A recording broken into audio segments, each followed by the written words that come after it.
Hello everyone and welcome back to my YouTube channel with another useful and informative video.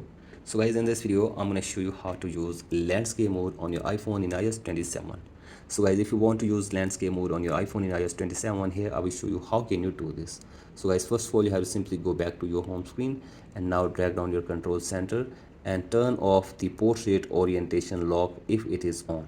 So guys, you can see this. If it is on, you have to simply turn it off, and after this go back, and now you have to simply open any app which supports the landscape mode. So guys, simply open app and then drag down your control center, and then you will see all the options in the landscape mode. So as you can see this, all the options are in landscape mode in the control center. So guys, this is the first way, and the second way is that you have to simply go back to your home screen, and now you have to simply connect your device with your charger,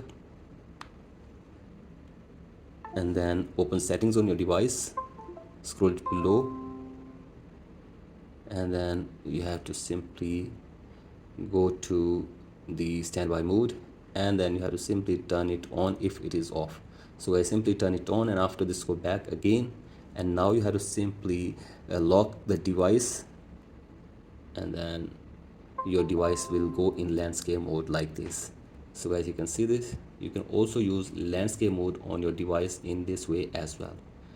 So guys, that's it for today's video. Hope this video helps you. Please like and subscribe to my YouTube channel as well. Thank you.